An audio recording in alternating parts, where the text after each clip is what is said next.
Hi there, it's Natasha and thank you so much for joining me today. I have got lots of fun techniques to try out and combine in today's card, but I'm starting off with a 5 by 5 inch card base, and then I have a 4 3/4 inch by 4 3/4 inches square here that is going to be my card front. Now I'm going to do a little bit of the glue resist technique that I showed in a previous video. So I just have my stencil, which I'm going to tack down just with a little bit of mint tape, but any washi tape or anything like that would be fine. I'm just getting my piece of paper nice and in place underneath. And then what I'm going to do today is using the same one that I used last time, which is the multi-medium and the matte finish. This is just what I usually use for a normal glue. And then I'm just going to use a little foam blending tool to apply it over my stencil and get that really nice resist. And I find this gives a really nice even application of the glue. Now with the little foam blender, after you have used it with the glue, you can just wash it under some warm water and then you can reuse it over and over again, so it's not too wasteful at all. And then once I have made sure that I've covered everything, you can take the stencil off. Make sure that you give your stencil a little wipe down as well, because it's got that little layer of glue on top of it. And then you can just barely see it kind of shine there in the lights, and I will put that aside to dry.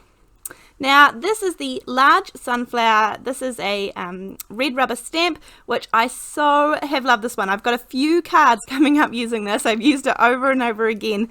Now the way that I am going to create a 3D flower in the middle of my shaker portion today, I'm going to use some mustard seed, wild honey and fossilized amber for the petals of the sunflower, and then just a little bit of vintage photo oxide, and that will go in the center. And by far the easiest way that I find to apply these is just using some little finger daubers. So I just use a tiny little bit of brown. Now you could definitely take your ink pads to the stamp, don't get me wrong. It's just when I have these oxides only come in the full size, so when I have that sized ink pad, it's really difficult to kind of get the ink in the right place. So this just makes it far easier for me to blend colors and things when I'm using a few different shades of yellow and kind of almost oranges as well. The paper that I'm going to stamp this onto today is just some plain Nina Solar white paper, and I am going to add some water to this, but I'm adding such a small amount that it will be fine later on. So I am stamping this once here, and if you kind of stamp it down, and this is again the good thing about having a stamping platform, any of the kinds, it just means that you're able to go back in again with a little bit more color. But if not, then you can do this with an acrylic block as well. And I'm going to do 2 of these flowers. As I said, I want to make this a little bit more 3D-ish rather than just one flat image. And that is going to be popped up in the middle of our card in a big shaker element, surrounded by another shaker element. So I'm doing the exact same process to get the second one here, and making sure I just have all of the spots covered how I want it to, and enough variation in the different types of yellow. So there's the 2 stamps that I have. Again, almost exactly the same. Now, putting a tiny little bit of just plain water onto an acrylic block, and then just using a paintbrush, I'm going over really quickly. The key here is that I don't want to lose the detail of the stamp. However, oxides are water reactive, and that means when you add a little bit of water, I'm able to shift around some of the color enough that it kind of looks like they're almost colored in. You do have to be careful not to add too much water, because we don't want to lose the detail, and I don't want it just to look like kind of a big watercolor blob. I want the detail to be really strong and definitely not lost at all. So I'm just going in with a tiny little bit of water, and again, I'm only just adding water. There's no technique as to how I'm adding it or anything. I'm just making sure that there is a little layer of water over all of the petals, and then I go in and do the brown part in the center as well. Now, in between this, I did let them dry and made sure that they were all nice and dry before I start cutting them. And this is going to be the second flower. So although it looks a little bit brutal to cut out what I have just colored in and stamped, I am going for that kind of inner layer of flower here. As I said, I want to make this popped up and a little bit more dimensional than just a flat one. So I am going through this really fast. I know it's really fast, but just cutting in that inner flower, and it depends on what flower stamp you have. If you have a look through your stash, you will probably find some that are like this, where you can cut a couple of layers. And if not, then even just stamping the same flower twice and cutting it out, and then when you stack them one on top of the other, just turn one of them a little bit, and then that way it'll look like a bit of a stacked flower as well. So you don't have to have one that has different kind of layers. So with this one here, I'm just fussy cutting right around the outside of the image, and I just turn the paper all the time. My scissors don't move too much. It's mainly the paper that I move back and forward, and I'm able to fussy cut these out reasonably quickly. So I have two different kind of layers that are going to be my sunflower. And then just because I have cut into the paper, I'm going around with my little yellow finger dauber just to get a little bit more on the edges and not have that bright white edge where I've cut. So it's looking pretty good. I've got my sunflowers ready to go, and you can see when I layer them up, and I'm going to put a little foam dot in between the two of them, and it will be nice and dimensional. After this, I'm going to come back to my original card front and add some colour. I've got two colours, Shaded Lilac and Wilted Violet, which is basically just a light and a dark purple. And then I'm using a finger dauber, but you could definitely just use any foam blending tool or any blending tool to add colour.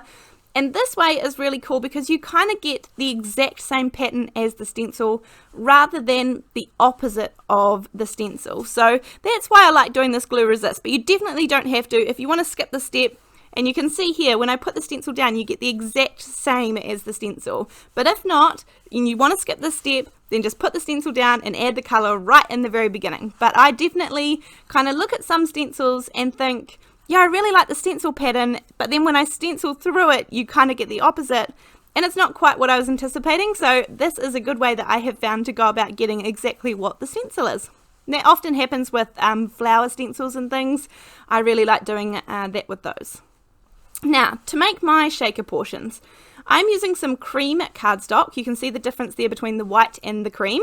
And then with some of the Hero Arts Infinity die set, this is the circle die set obviously, I have chosen two different sizes which are not far away from each other. So the biggest ones here, the larger two, are going to make a really nice little frame, which I'm going to die cut from some of that cream cardstock. And then I have slightly smaller, and I've also made that two of those little dies so it will make another frame inside there. Now this cream cardstock has some stick-it adhesive on the back, so that will just help me out. That is basically just a really thin double-sided adhesive, which helps me when I'm coming to stick this down onto acetate. So now what I've created is these two different sized, really thin frames. I have also die cut out using the largest circle of those 4 dies I used, a piece of acetate, and I will stick the largest ring down onto that flat piece of acetate, and that will be the top of my shaker. Now this is where, as I said, the stick-it double-sided adhesive really comes in handy because all I do is peel off the back layer. And I do find that using double-sided adhesive is much better when it comes to acetate rather than using liquid glue, because I always tend to get a smudge somewhere if I'm using liquid glue. Sometimes it's unavoidable, but yeah, where I can, I definitely try and use double-sided tape. So I have got both of my rings stuck down onto the top of the acetate sheet.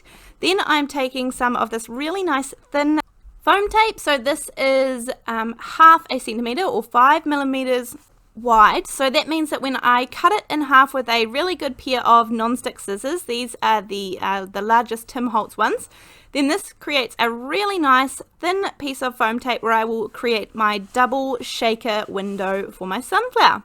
So I'm able to just pop around. I don't even have to take the backing off it, which is even better, and I will just go right around until I get back to the start. I did miscalculate a little bit here and I ended up a little bit short, but if I just use another little bit and make sure that the ends are buttered up really nicely to each other so that no shaker elements can escape. And then I'll do the same right around the very outside, making sure that I get those ends really tightly together, and then I have a nice double shaker. A couple of other options here would be to die cut out some circles, the same frames that we started with at the beginning, in several layers of cardstock, and just layer up the piece of cardstock to create that nice thick border there.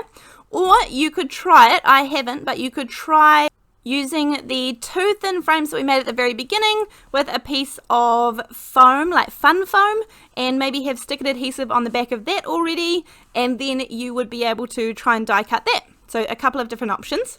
Here I'm using the smallest circle of those 4 dies and the largest circle of those 4 dies, and I am cutting this out in acetate to create that kind of donut frame here.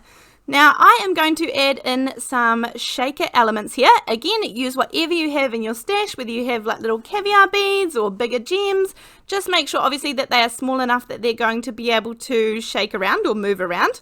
Or maybe not even, they don't even have to move. Sometimes it's just pretty seeing them through the open window.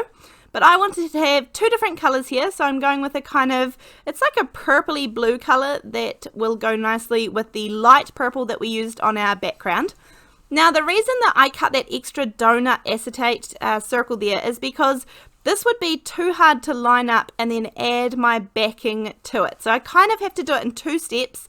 And here is where I have filled the outer ring of my shaker element, taking off all of the release paper from the foam tape, and I will add on my little donut piece of acetate, and that traps all of those outside beads. But I did want it to be made of acetate rather than cardstock because I want everyone to be able to see through and the background to still look continuous, so not like I have added an extra piece there. So that's why I have done it all in acetate.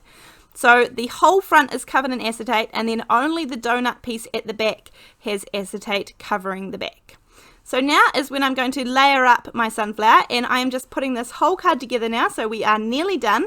And I just add a little bit of foam tape in between the two layers, and here is where I'm going to add some more shaker elements. I'm adding plenty of liquid glue, and I'm going to center the sunflower basically right in the middle. Now, as I said, that a sunflower has some 3D foam between the layers, so it does stand up nice and tall, and I'm going to add some yellows and oranges mainly around the outside because there's not too much room in between the top of the sunflower and the acetate that will be on top of it. So the main shaking part will be kind of around the outside of all of the leaves, and it just gives a nice fun moving element to your card rather than a super kind of shaker sound.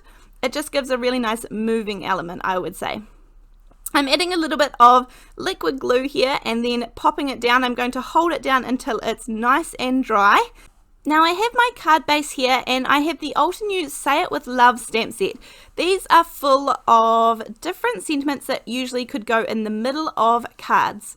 Now I really like this stamp set. It is a pricier one, but I am going to invest in one stamp set that will do the inside of my cards, and this is the one that I intend on using for a fair while. So I am getting the most out of my money by using this stamp set over and over. So you will see it lots in my videos, and that's really important to me when I invest in a stamp set. But it says, birthdays come just once a year, so you must celebrate in style with handmade cards and birthday cake and many, many smiles. And in this stamp set there are lots of different occasions. So there's ones for sympathy cards, and there's one for birthdays, and there's one for kind of thank yous. So that really matters to me, that it's a really versatile set. And I felt like I had worked so hard on the outside of the card here that I didn't want to detract from it and put a sentiment on the front. So that's why I have a nice birthday sentiment on the inside. And that is my card finish for today. I hope you guys enjoyed this one. Please hit that thumbs up button if you did, and make sure you are subscribed to my channel. I really appreciate it, and I will see you in the next video. Thanks, bye!